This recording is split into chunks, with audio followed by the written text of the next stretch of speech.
ಗೋವಾ ಮತ್ತು ಬೆಂಗಳೂರಿನ ಸಂಪರ್ಕಿಸುವ ಮಾರ್ಗದಲ್ಲಿ ದೂಧಸಾಗರ ಜಲಪಾತವಿದ್ದು, ಮಾನ್ಸೂನ್ ಸಂದರ್ಭದಲ್ಲಿ ಜಲಪಾತ ಹಾಲಿನ ಸಮುದ್ರದಂತೆ ಕಾಣುವುದರಿಂದ ದೂಧಸಾಗರ ತನ್ನದೇ ಆದ ಮಹತ್ವ ಪಡೆದುಕೊಂಡಿದೆ.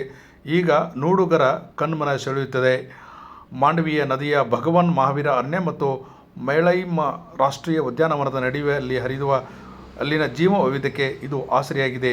ಮಾಂಡವಿಯ ನದಿ ಹುಟ್ಟುವುದು ಕರ್ನಾಟಕದ ಬೆಳಗಾವಿಯಲ್ಲಿ, ನಂತರ ಅದು ಗೋವಾದ ರಾಜಧಾನಿಯ ಪಣಜಿಯಲ್ಲಿ ಅರೇಬಿಯನ್ ಸಮುದ್ರವನ್ನು ಸೇರುತ್ತದೆ. ಈಗ ದೂಧಸಾಗರ ಸುಮಾರು 310 ಮೀಟರ್ನಷ್ಟು ಎತ್ತರದಿಂದ ಧುಮುಕುತ್ತಿದ್ದು, ಇದನ್ನು ನೋಡುಗರ ಕಣ್ಮನ ಸೆಳೆಯುತ್ತಿದೆ. ಸುಮಾರು 30 ಅಡಿ ಅಗಲವಾಗಿದ್ದು, ಈಗ ಈ ಇಡೀ ನೋಡಿದರೆಲ್ಲ ತನ್ನದೇ ಆದಂಥ ಮನಮೋಹಕ ದೃಶ್ಯಗಳನ್ನು ಪ್ರವಾಸಿಗರು ನೋಡಿಕೊಳ್ತಾ ಇದ್ದಾರೆ. ಸಾಕಷ್ಟು ರೀತಿಯ ಮಹತ್ವವನ್ನು ಹೊಂದಿರುವ ಈ ದೂಧಸಾಗರ ಜಲಪಾತ ಅಲ್ಲಿಯ ಅನೇಕ ಪ್ರವಾಸಿಗರನ್ನು ಕೇವಲ ಕರ್ನಾಟಕ ಅಷ್ಟೇ ಅಲ್ಲ, ನೆರೆಯ ಗೋವಾ, ಮಹಾರಾಷ್ಟ್ರ, ಬೇರೆ ಬೇರೆ ರಾಜ್ಯಗಳಿಂದ, ದೇಶದ ನಾನಾ ಕಡೆಗಳಿಂದ ಈ ಒಂದು ನೋಡುಗರು ದೂಧಸಾಗರದತ್ತ ಆಗಮಿಸ್ತಾ ಇದ್ದಾರೆ. ಹಾಂ ಸರ್,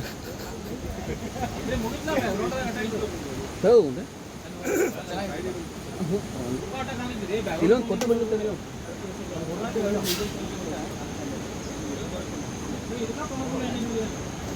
ಏ ಅಲ್ಲಿ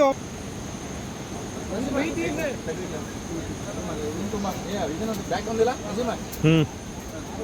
ಲೋಗೋ ನಾಗಿಂದ ಕೊಟ್ಟರೆ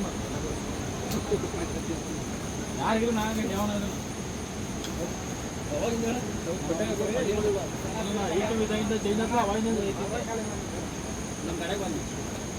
ಬುದ್ಧ ಮಾಡಿ